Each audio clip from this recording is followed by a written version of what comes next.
Bear Grylls और उनकी team को जानलेवा हालात में पर्याप्त मदद दी जाती है। दर्शकों से अनुरोध है कि बेयर द्वारा किए गए स्टंट्स को दोहराने की कोशिश न करें। मैं हूं बेयर ग्रिल्स। मैं आपको दिखाने जा रहा हूं कि आप दुनिया के कुछ बड़े ही खतरनाक बीहड़ों में कैसे जिंदा बच सकते हैं। मैं ऐसी जगह पर जा रहा हूं जहां जान बचाने के सही हुनर के बिना आप एक दिन भी जिंदा नहीं बच सकते। मैं इस बार एरिज़ोना के रेगिस्तान में जा रहा हूं, जहां मेरा सामना होगा बिल्कुल सूखी जमीन से, दम घोंट देने वाली रेत से। अब देखिए हवा का कमाल। मुझे बचना है यहां रहने वाले खतरनाक जीवों से। वो एक रैटल स्नेक है, उसे छोड़ देते हैं, हम आगे बढ़ते हैं। मैं यहां सामने आने वाली हर चुनौती का सामना करूंगा।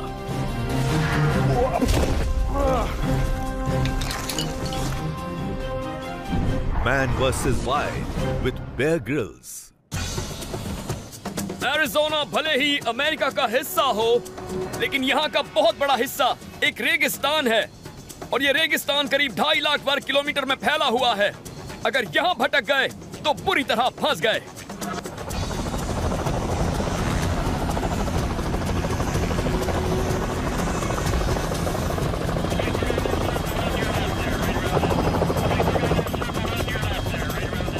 अमरीकी सेना अपने इस्तेमाल में न आने वाले हजारों विमान यहाँ खड़े रखती है। रेगिस्तान की हवा इतनी सूखी है कि विमानों पर जंग नहीं लगता। लेकिन जो चीज लोहे के लिए अच्छी है, वो इंसान के शरीर के लिए बहुत खतरनाक है। मैं अभी इस दहकती भट्टी के अंदर जा रहा हूँ। ये एक बिल्कुल सूखा रेगिस्तान है, इसीलिए यहाँ दिन के वक्त तो झुलसा देने वाली गर्मी होती है, लेकिन रात में कुल्फी जमा देने वाली ठंड भी। एरिज़ोना में अब तक का सबसे ज्यादा तापमान 53 डिग्री सेल्सियस तक पहुंचा है, तो सबसे कम -40 डिग्री सेल्सियस तक। अगर आप यहाँ भटक गए तो हो सकता है कभी कोई आपको ढूंढ न पाए। हर साल कई लोग यहाँ भटक जाते हैं और सैकड़ों लोग मर भी जाते हैं, इसीलिए इस जगह को हल्के में मत लीजिएगा। इस रेगिस्तान से बहुत तेज गर्म हवाएं उठती हैं, लेकिन इस बार मैं बिल्कुल नए तरीके से नीचे उतरने की कोशिश करने वाला हूँ। मैं इस बार स्काई डाइविंग नहीं करूंगा, बल्कि मैं इस्तेमाल करने वाला हूँ एक विंग सूट का, जिससे मुझे काफी लिफ्ट मिलेगी और मैं आसमान में किसी परिंदे की तरह उड़ूंगा और अपने लिए उतरने की एक जगह ढूंढूंगा।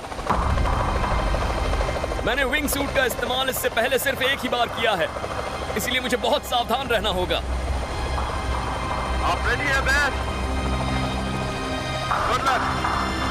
अगर विंग सूट पहनकर बाहर निकलने में जरा से भी गलती हुई तो मैं हेलीकॉप्टर के ब्लेड्स में फंस सकता हूँ। अब आप जंप कर सकते हैं।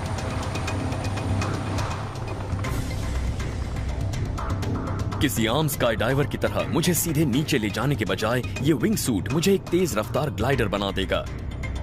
ये मुझे 150 किलोमीटर प्रति घंटे तक की रफ्तार पर उड़ाएगा और मैं अपने हेलीकॉप्टर से कई किलोमीटर नीचे उन बीहड़ों में पहुंच जाऊंगा।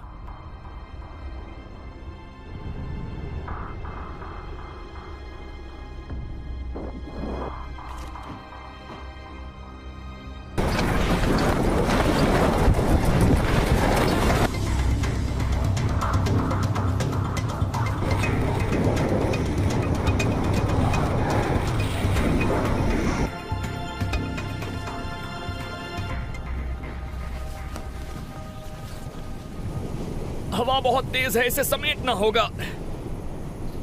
वो और आप इसकी मदद से किसी परिंदे की तरह उड़ सकते हैं। मजा आ गया, ये कमाल का है।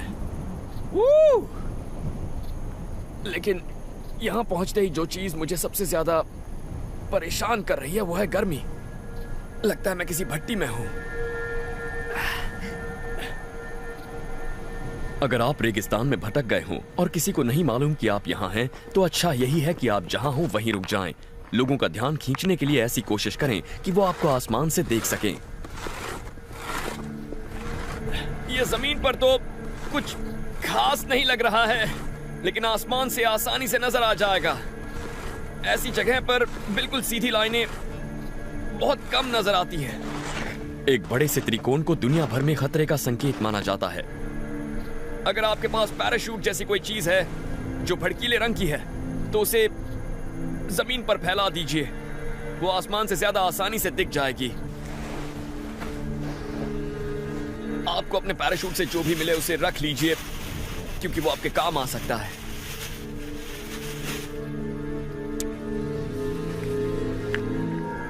अगर आपकी तलाश के लिए कोई नहीं आता तो आपको खुद ही यहां से निकलने की कोशिश करनी होगी।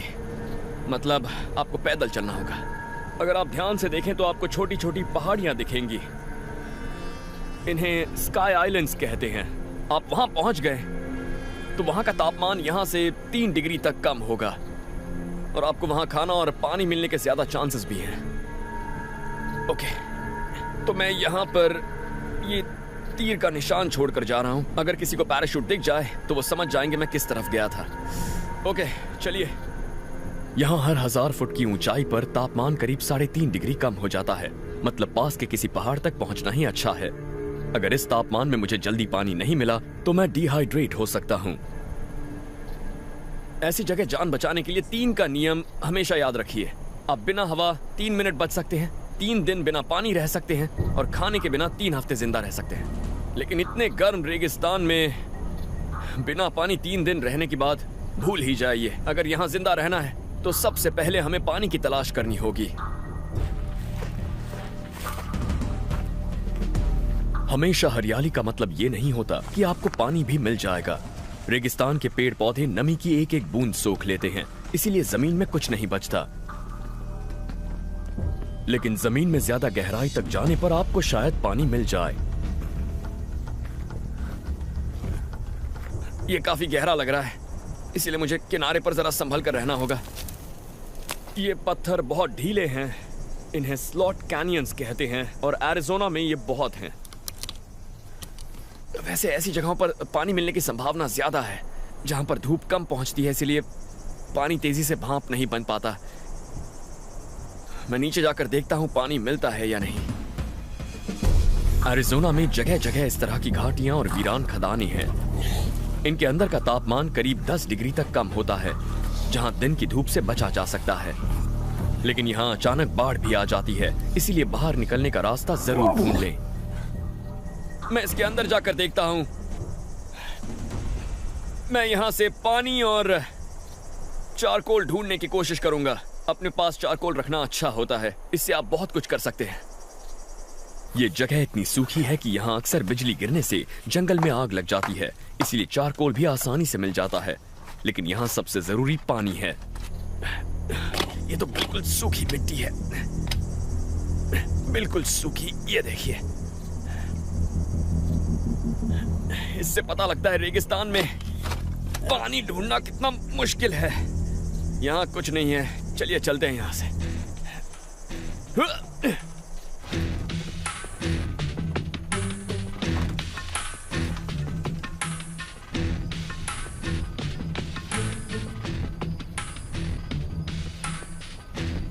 सामने एक खुला मैदान है।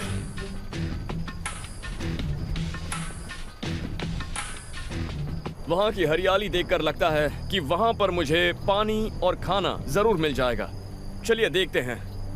वो देखिए, वहां एक लाइन भी है, किसी नदी की है जो वहां तक गई है। चलिए चलते हैं।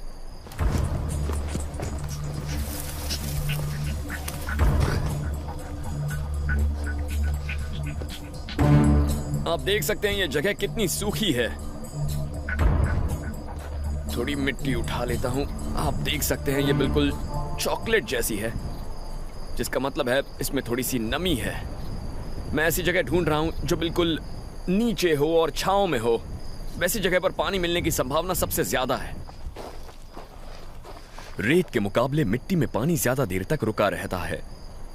यहाँ की घास सबूत है कि यहाँ पर थोड़ी नमी बची हुई है। धूप से सतह की जो रेत है वो सूख जाती है, लेकिन थोड़ा नीचे जाने पर नमी मिल जाती है और वहां ठंडक भी होती है।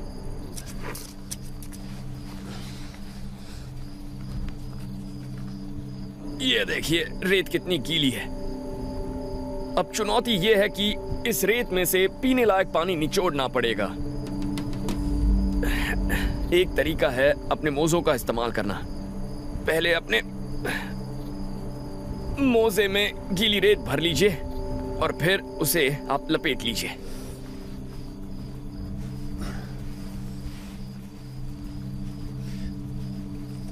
सारी रेत मोजे के निचले हिस्से तक लाइए और फिर मुंह से पानी चूसिए। ये देखिए, पानी मिल रहा है, पानी रिसने भी लगा है। इसका टेस्ट काफी अजीब है मोजे की वजह से। अगर तापमान 37 डिग्री से ज्यादा पहुंच जाए तो हर घंटे कम से कम 1 लीटर पानी पीना जरूरी है, और ये आसान नहीं है। मैं इस वक्त एरिज़ोना के झुलसा देने वाले रेगिस्तान में हूं और मेरे सामने है स्काई आइलैंड माउंटेन्स, जहां मुझे गर्मी से राहत मिलेगी और शायद पानी भी मिल जाएगा। लेकिन वहां तक पहुंचने से पहले मुझे यह सूखी झील पार करनी पड़ेगी। इस रेगिस्तान ने इतने साल में न जाने कितने लोगों को निगल लिया है और उनका पता भी नहीं लग पाया। इतनी खतरनाक जगह पर रास्ता भटकना जानलेवा हो सकता है।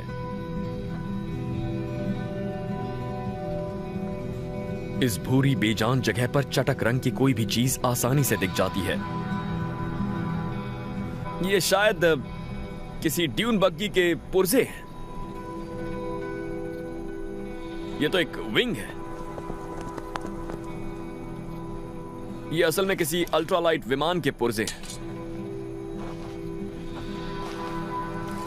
इनमें से कई चीजें मेरे काम आ सकती हैं। इस तरह की चीजें देखिए, ये कितना चमकदार है। इसे मैं सिग्नल देने के लिए इस्तेमाल कर सकता हूं। अगर धूप निकली हो और कोई विमान नजर आता है तो मैं इसे चमकाकर उनका ध्यान खींच लूंगा। ये देखिए, ये एक प्रोपेलर है। ये तो सब जानते हैं कि नशीले पदार्थ बेचने वाले मेक्सिको की ओर इस रेगिस्तान को लाइट या अल्ट्रालाइट विमानों से पार करते हैं। इसका तो बहुत बुरा हाल है। मैं सोच रहा हूं कि इन पुर्जों का इस्तेमाल करके अगर मैं कुछ बना लूं तो मजा आएगा।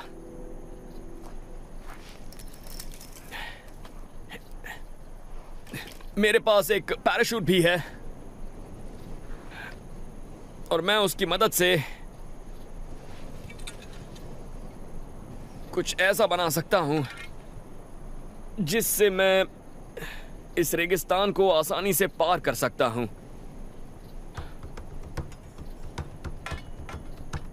किसी का कचरा किसी और के कितना काम आ सकता है।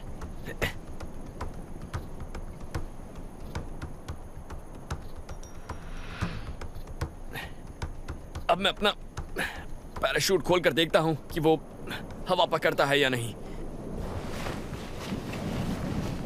सच कहूं तो मैं बिल्कुल नहीं जानता ये काम करेगा या नहीं। रेगिस्तान में अपना दमखम बचाए रखना जिंदा रहने के लिए बहुत जरूरी होता है, लेकिन कई बार खतरा भी उठाना पड़ता है। हवा काफी तेज है। मुझे अपनी बग्गी पर बैठना पड़ेगा। बग्गी पर बैठना पड़ेगा। हमेशा वही नहीं होता जो हम चाहते हैं, लेकिन ऐसी जगहों पर अपने पास मौजूद साधनों का इस्तेमाल करने की कला जानना बहुत जरूरी है। ये तो मुझे ही उड़ा ले जाएगा। ओके, वो इस वक्त धूप काफी तेज है, इसलिए गर्मी भी बहुत ज्यादा है। मुझे यहां से जल्दी निकलना चाहिए। वो चलिए चलते हैं।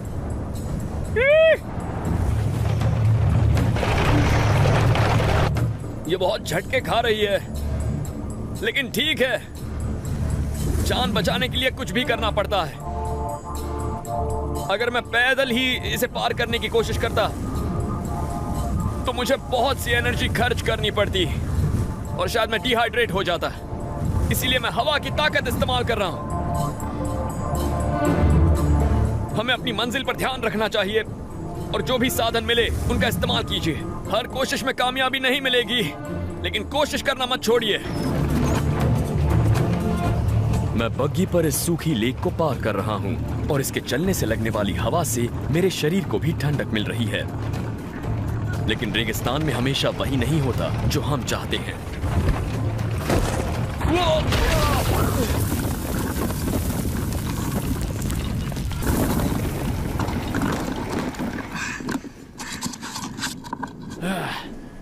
फिलहाल वो नहीं हो रहा जो मैं चाहता हूं। थोड़ी सी गड़बड़ हो गई है। अरे नहीं, इसका एक्सेल पूरी तरह मुड़ गया है। लेकिन मैंने काफी दूरी तय कर ली है। ऐसा समझ लीजिए हवा ने मुफ्त में सैर करा दी। अब आखिरी हिस्सा पैदल ही पार करना होगा। लेकिन मुझे फायदा तो हुआ है। अब मैं इस पैराशूट को समेटकर आगे बढ़ता हूं।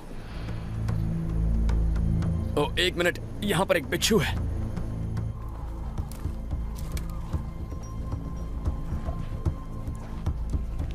ये डेजर्ट हेरी स्कॉर्पियन है। ये बहुत ही खतरनाक होते हैं और इन बिच्छुओं के पिछले हिस्से पर मौजूद डंक से सावधान रहना चाहिए। डंक काट लिया। एक बार फिर से चेक कर लेता हूं इसका डंक अच्छी तरह टूटा है या नहीं। आप देख रहे हैं ये मुड़कर मुझे पकड़ने की कोशिश कर रहा है। ये ऐसा ही करते हैं। आप अगर इसे उठा ले तो ये आपको पकड़ लेता है और जब तक आप चीखें ये आपको डंक मार देता है। लेकिन आज ऐसा नहीं होगा। मैंने इसका डंक तोड़ दिया है, इसीलिए मुझे चोट नहीं पहुंचा सकता। लेकिन इस बिच्छू को खाकर मुझे थोड़ी एनर्जी मिलेगी। पहले से सामने से खाना शुरू करता हूं। जब जान पर बनी हो तब हमें ऐसे काम करने पड़ते हैं जो शायद हम आम जिंदगी में ना करें, लेकिन उससे काफी फर्क पड़ता है। इंसान का शरीर बिना खाए 3 हफ्तों तक रह सकता है, लेकिन रेगिस्तान में बिना पानी के वो 3 दिन से ज्यादा नहीं बच सकता। अभी मुझे सबसे पहले पानी ढूंढना होगा।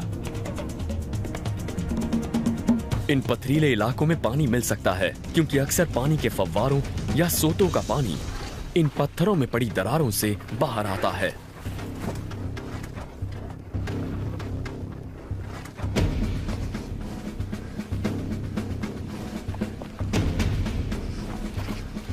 यहां पर पानी मिलने की उम्मीद ज्यादा है। ये देखिए, यहां पर एक काला निशान दिख रहा है। ये पानी का निशान है।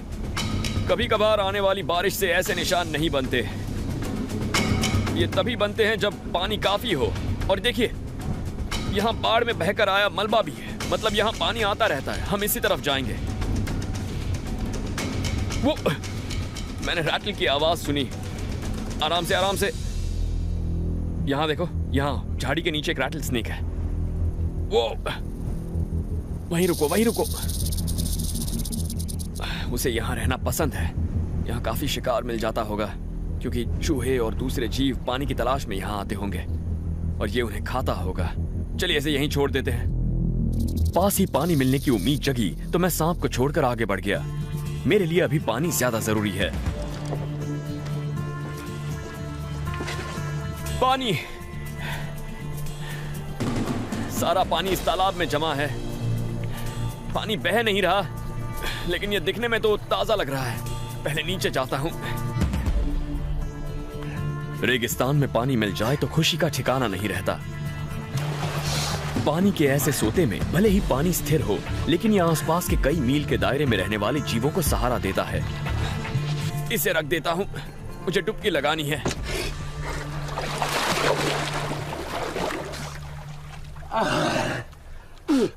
गंदा और बदबूदार है, लेकिन बहुत राहत देने वाला भी है। मजा आ गया।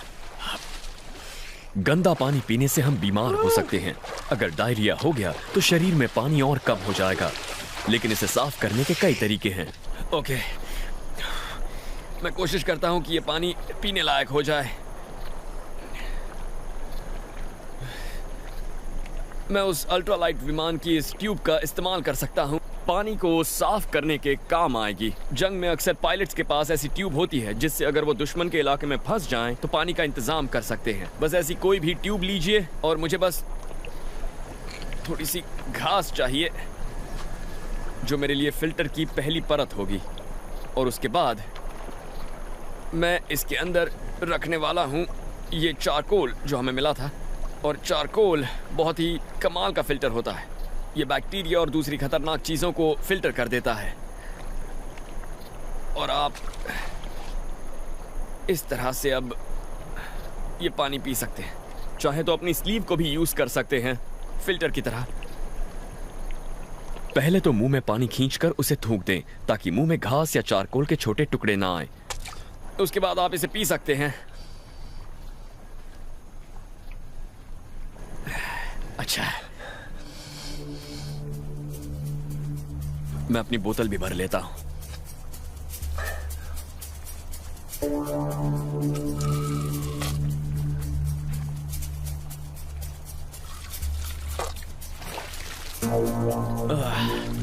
पानी पी लिया, बोतल में भी भर लिया, ठंडक मिल गई। मेरा हौसला अब काफी बढ़ गया है।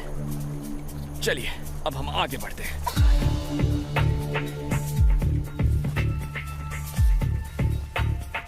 एरिज़ोना के पहाड़ आसपास के रेगिस्तान के मुकाबले कहीं ज्यादा ठंडे हैं, लेकिन वहां तक पहुंचना इतना आसान नहीं है।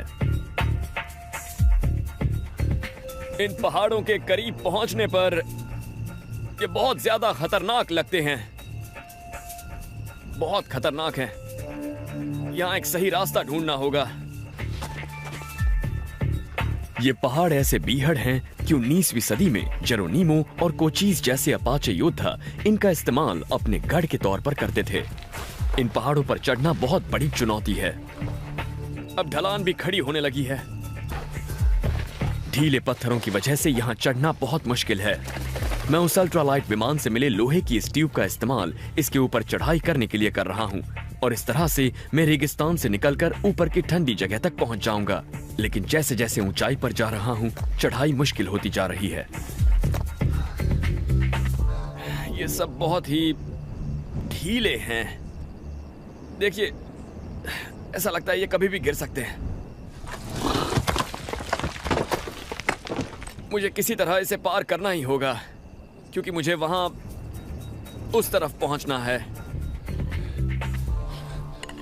यहां पर हाथ जमाने की कोई ठोस जगह नहीं है, इसीलिए मैं इसे पार करने के लिए एक बेहद खतरनाक तकनीक पेंडुलम का इस्तेमाल करूंगा। मैं अपने रिजर्व पैराशूट की रस्सी का इस्तेमाल झूलने के लिए करने वाला हूं, लेकिन इसके सहारे इतनी ऊंचाई पर झूलना मुझे काफी खतरनाक लग रहा है। इसे यहां तो बांध दिया है, अब इन्हें भी समेट लेता हूं, क्योंकि इस तरह से नीचे उतरने के बाद जब भी एक रस्सी खींचूंगा तब ये पूरी रस्सी मेरे हाथ में आ जाएगी। ओके, अब ये रस्सी काफी दमदार लग रही है। ढीले पत्थरों पर भरोसा करने से अच्छा है इस रस्सी पर करूं।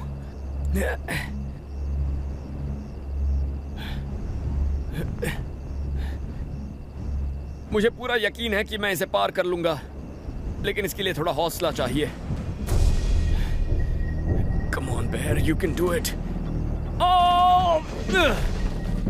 कई बार इस तकनीक का इस्तेमाल करके मैं इस खड़ी चट्टान को पार कर लूंगा, लेकिन खतरा इस बात में भी है कि कहीं पत्थर पर घिसकर ये रस्सी टूट ना जाए। ऐसा हुआ तो मैं मुसीबत में पड़ जाऊंगा।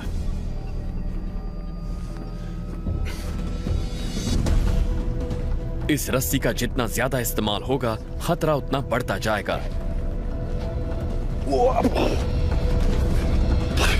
ओके, पहुंच गया।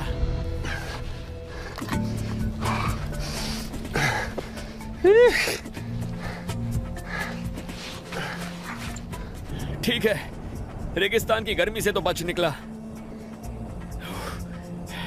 कितनी अजीब बात है, ये जगह जितनी खूबसूरत है उतनी ही ये खतरनाक भी है।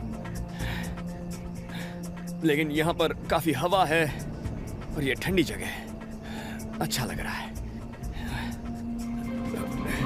मैं रेगिस्तान से तो बच निकला हूं, लेकिन ये पहाड़ मेरे सामने बड़ी मुश्किल पेश करने वाले हैं।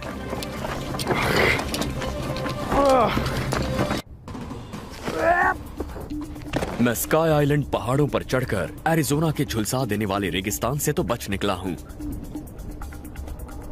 यहां पर काफी पानी है और उसे ढूंढना ज्यादा मुश्किल नहीं है, लेकिन अब इस ऊंचाई पर मेरे सामने कई नई चुनौतियां खड़ी हैं और मुझे यहां खाना, पानी और सिर छुपाने की जगह भी मिल सकती है। जैसे जैसे आप ऊपर चढ़ते हैं, तापमान में काफी बदलाव आता है। कुछ ही घंटों में आसपास का इलाका 6 बार बदल सकता है, चिलचिलाती धूप वाले रेगिस्तान से लेकर घने जंगलों तक। रात होते ही तापमान गिर जाएगा। पर आग और कुछ खाने की मदद से आप रात काट सकते हैं। अगर आपके पास फायर स्टील या फिर माचिस ना हो तो आप एक फायर पिस्टन बनाकर आग जला सकते हैं। उसके लिए आपको 2 ट्यूब चाहिए और मैं अल्ट्रालाइट विमान के मलबे से ये लेकर आया हूं जो एक दूसरे में अच्छी तरह फिट हो रही हैं। और इसमें होता यह है कि कंप्रेस्ड हवा से उसी तरह से गर्मी पैदा होती है जैसे साइकिल के पंप से हवा भरने पर वो गर्म हो जाता है। चारकोल का एक टुकड़ा लेकर इसके एक सिरे में उसे डाल दीजिए। यह गर्म होकर सुलगेगा। इस ट्यूब का दूसरा छोर सील होने के बाद फायर पिस्टन तैयार है। अब मुझे अच्छी तरह इसे चलाना है ताकि इसमें कंप्रेस्ड हवा से गर्मी पैदा हो सके। इसे बाहर निकालने पर मुझे अंगारे मिलेंगे। पता नहीं, फिर से कोशिश करता हूं। इसे पहले सूखी लकड़ी पर डालते हैं। इसे फूंकिए, ये सुलगने लग जाएगा। फायर पिस्टन तकनीक की खोज दक्षिण पूर्वी एशिया के जंगलों में की गई थी। वहां बांस या खोखली हड्डियों का इस्तेमाल किया जाता था। इसे फूंक मारकर अच्छी तरह से जला लीजिए।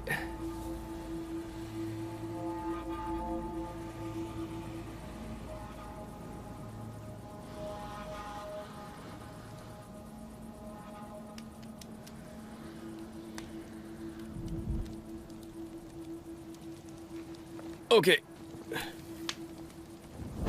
वो वाह, एक बार ये चलने लगे तो फिर कोई परेशानी नहीं होती। इतनी मेहनत के बाद जब आग जलने लगती है तो आपकी खुशी का ठिकाना नहीं रहता। जब हम इतनी ऊंचाई पर होते हैं तब ठंड ज्यादा होती है और ऐसे में आग बहुत काम आती है।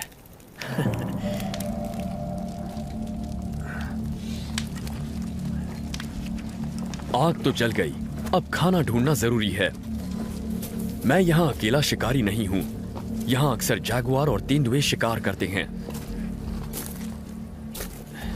यहाँ क्या छुपा है? पहाड़ी शेर अक्सर बचा खुचा खाना छुपा कर रखते हैं। ये एक पेकरी है, इन इलाकों में मिलने वाला एक किस्म का जंगली शूकर। लेकिन इस इलाके में बिग कैट्स के अलावा और भी कई शिकारी घूमते हैं। ये बेर पूप है। इन जंगलों में काले भालू पाए जाते हैं। ये देखिए क्या क्या खाया है इस भालू ने। देखिए ये सब। और बात यह है कि भालू सिर्फ शाकाहारी नहीं होते। अगर उन्होंने इसे सूंघ लिया तो मुझे काफी खतरा हो सकता है। ठीक है, पहले इसे ले चलता हूं, फिर सोचूंगा क्या करना है।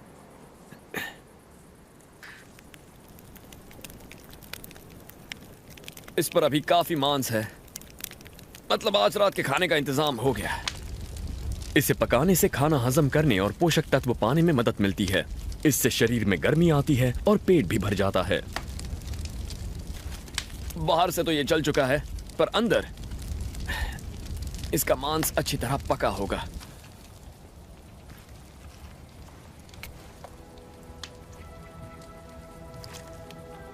इसके कंधे का हिस्सा बहुत टेस्टी है।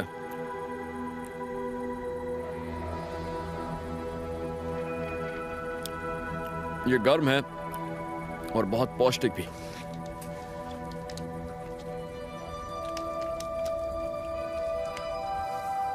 अब मैं अपने रिजर्व पैराशूट में घास और चीड़ की पत्तियां भर रहा हूं जो मुझे रात की ठंड से बचाएंगी। मैं इन्हें इसमें ही लपेटने वाला हूं। अगर आप जमीन पर हों तो इस बात का पूरा ध्यान रखें कि ऊपर की बजाय आप नीचे से ज्यादा इंसुलेटेड हों। जमीन हमारे शरीर की गर्मी हवा के मुकाबले ज्यादा तेजी से सोखती है, लेकिन मैं जहां सोने वाला हूं वहां ऐसी कोई परेशानी नहीं होगी। जब हम नींद में होते हैं तब यहाँ पर पहाड़ी शेरों और भालुओं का खतरा बढ़ जाता है। लगता है ये काम करेगा। उनकी पहुंच से दूर रहकर आप ज्यादा सुरक्षित तरीके से सो सकते हैं। मुझे नींद में इसके बाहर गिरना नहीं है। ये सोने के लिए अच्छा है, लेकिन इसे पहले ठीक से लटकाना होगा। मैं अपने बचे खुचे पैराशूट से एक हैंगिंग बिवोवैक बनाने जा रहा हूँ। पहाड़ों पर चढ़ने वाले लोग अक्सर आधे रास्ते में इनका इस्तेमाल करते हैं। इसके अंदर जाना है।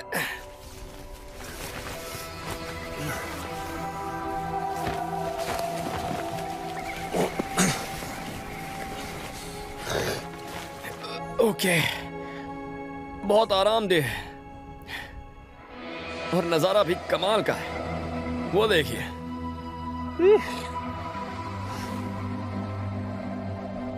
अब तो मैं किसी पहाड़ी शेर या भालू को ललकार सकता हूं। हिम्मत है तो आओ मेरे पास।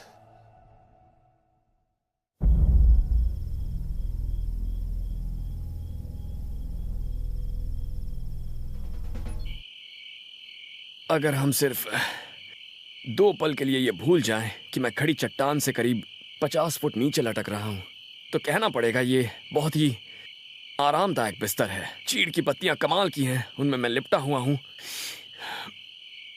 लेकिन हाँ, हैंगिंग बिवोवैक दिमाग में एक तनाव भर देते हैं। 5 मिनट पहले ऊपर से कुछ कंकड़ गिरे थे, तब से मैं यही सोच रहा हूं कि कहीं मेरा एंकर पॉइंट ऊपर हिल तो नहीं रहा है। फिर मुझे लगा कि अभी उसके बारे में चिंता करने की ज़रूरत नहीं। अच्छा होगा कि मैं सोने की कोशिश करूं और मुझे थोड़ा आराम मिले। सब कुछ भुलाकर सोना चाहिए, क्योंकि फ़िलहाल मुझे उसकी सख्त ज़रूरत है। और हाँ, याद रहे, अगर पेशाब लगे तो हम कहीं बाहर घूमने नहीं जा सकते, क्योंकि हम 50 फुट नीचे झूल रहे हैं। इसीलिए ये बेहतर होगा कि आप उसे यहीं से निपटा लीजिए। अब इसे बंद कर देता हूं।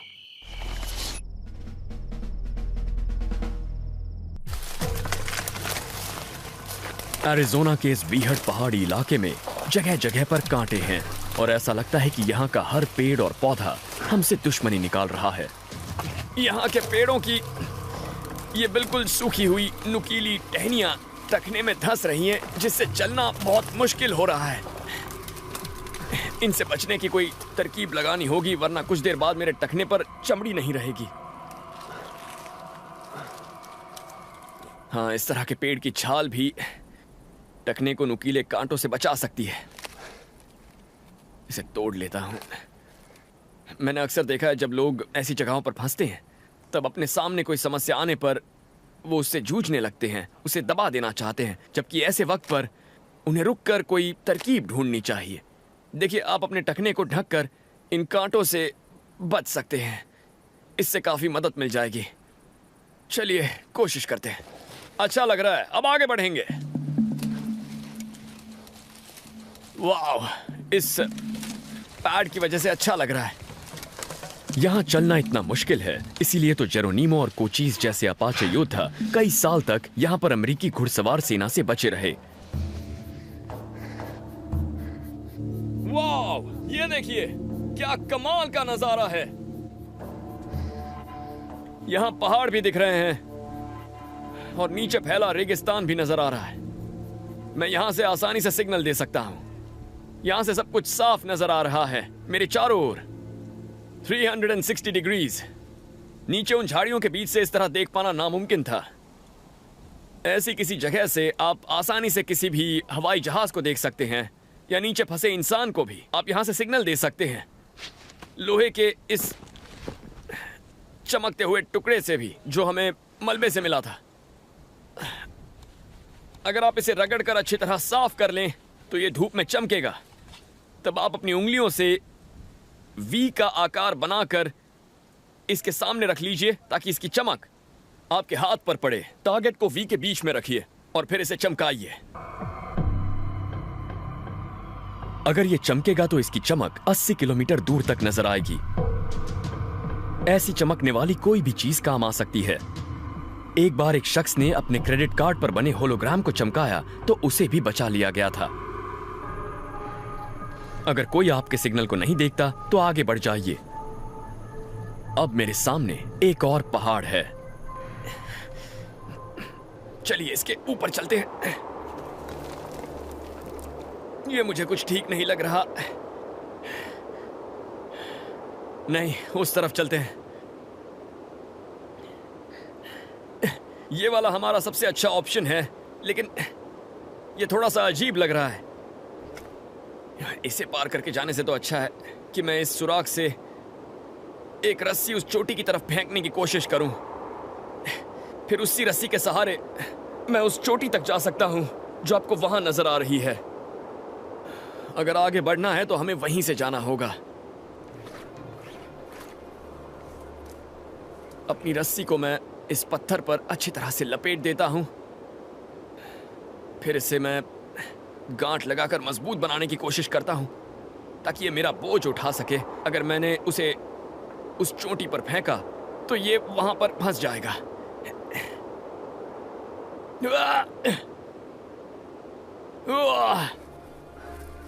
लेकिन इस तकनीक से काम नहीं बन रहा है, इसीलिए मुझे कोई और तरकीब लगानी होगी। यहां से इसे फेंक पाना आसान नहीं है। मुझे पूरा जोर नहीं मिल रहा है, ठीक से फेंक नहीं पाऊंगा। मैं सोच रहा हूं अगर वहां पीछे मौजूद विलो पेड़ का इस्तेमाल करूं तो मैं कोई ऐसी चीज बना सकता हूं जिससे इस रस्सी को उस चोटी तक पहुंचा सकूं। चलिए देखते हैं। एक अपाचे स्टाइल धनुष शायद मेरा जवाब हो सकता है। चलिए अब इसे पार करने की कोशिश करते हैं। मैं अब एक ऐसी खड़ी चट्टान के सामने हूं जिसे चढ़कर पार करना नामुमकिन है। नहीं, वहां से नहीं। इस छोटे से सुराख ने मुझे यहां से निकलने का एक रास्ता दिखाया है। अगर मैं ये रस्सी सामने वाली चोटी पर फंसाने में कामयाब हो जाऊं तो पार कर सकता हूं। मैं सोच रहा हूं अगर वहां पीछे मौजूद विलो पेड़ का इस्तेमाल करूं तो मैं कोई ऐसी चीज बना सकता हूं जिससे इस रस्सी को उस चोटी तक पहुंचा सकूं। विलो ऐसी जगहों में बहुत काम की चीज है। ये जहां मिले वहां पानी हो सकता है और इसमें सैलिसिलिक एसिड होता है जो एस्पिरिन में डाला जाता है, पर मेरे लिए इसकी लचीली लकड़ी काम आने वाली है। विलो अक्सर ऐसी किसी खाड़ी या पानी के सोतों के पास उगती है और इससे धनुष और फंदे बनाए जा सकते हैं क्योंकि इसकी लकड़ी बहुत लचीली और मजबूत होती है और ये बिल्कुल सीधी भी होती है। ये देखिए, इस वजह से इतनी लंबी लकड़ी आसानी से मिल जाती है। अब मुझे इन्हें एक साथ बांधना होगा। कई टहनियों को साथ में बांधने से ये काफी मजबूत हो जाएंगी और इसका लचीलापन बना रहेगा।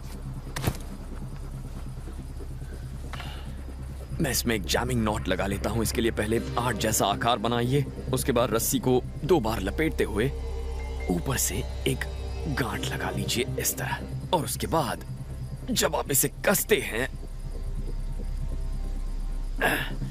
तो बहुत ही मजबूत गांठ लग जाती है। इसे यहां काट लेता हूं। आप धनुष को पहले तो इस तरह से मोड़े और फिर इसके दूसरे छोर पर डोरी को गांठ लगा दें। यह दिखने में ज्यादा अच्छा नहीं लग रहा, लेकिन ऐसे ही धनुष से अपाची लोगों ने शिकार और जंग दोनों में काफी कामयाबी पाई थी। इतना काफी है, चलिए चलते हैं।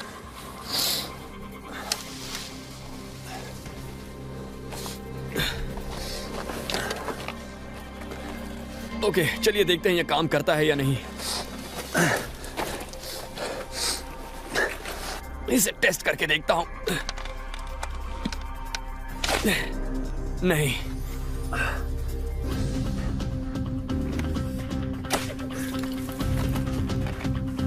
जरा सा आगे गिर गई। ऐसे धनुष से सटीक वार करने के लिए काफी अभ्यास चाहिए, काफी सधा हुआ हाथ चाहिए। बैंग!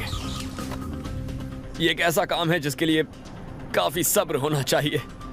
फिर से 1 2 3 बैंग! इस बार कामयाब रहा।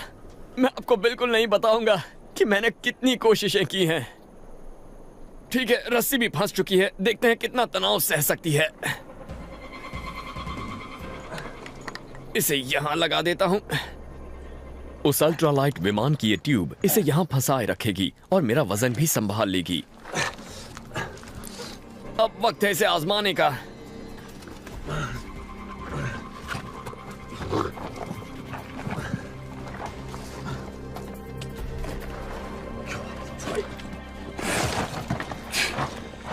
ये मुश्किल तो है।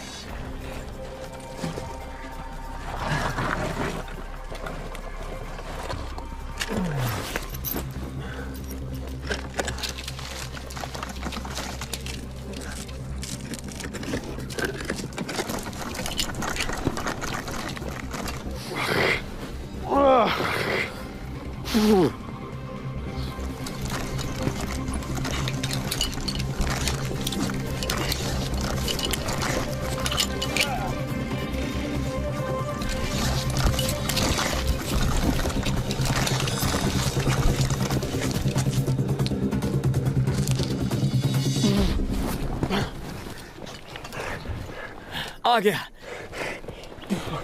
कोई खास परेशानी नहीं हुई। ठीक है, नीचे जाते हैं।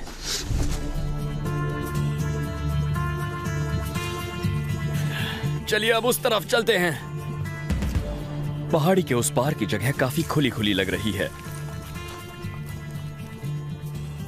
लेकिन अंधेरा छाने लगा है और मैं यहाँ एक और रात नहीं बिताना चाहता, इसीलिए मुझे जल्द से जल्द यहाँ से निकलना होगा। ठीक है, इसे पार करने की कोशिश करता हूँ, लेकिन जरा संभल कर करना होगा। ये जगह टखने तोड़ देने वाली है, आराम से चलना होगा।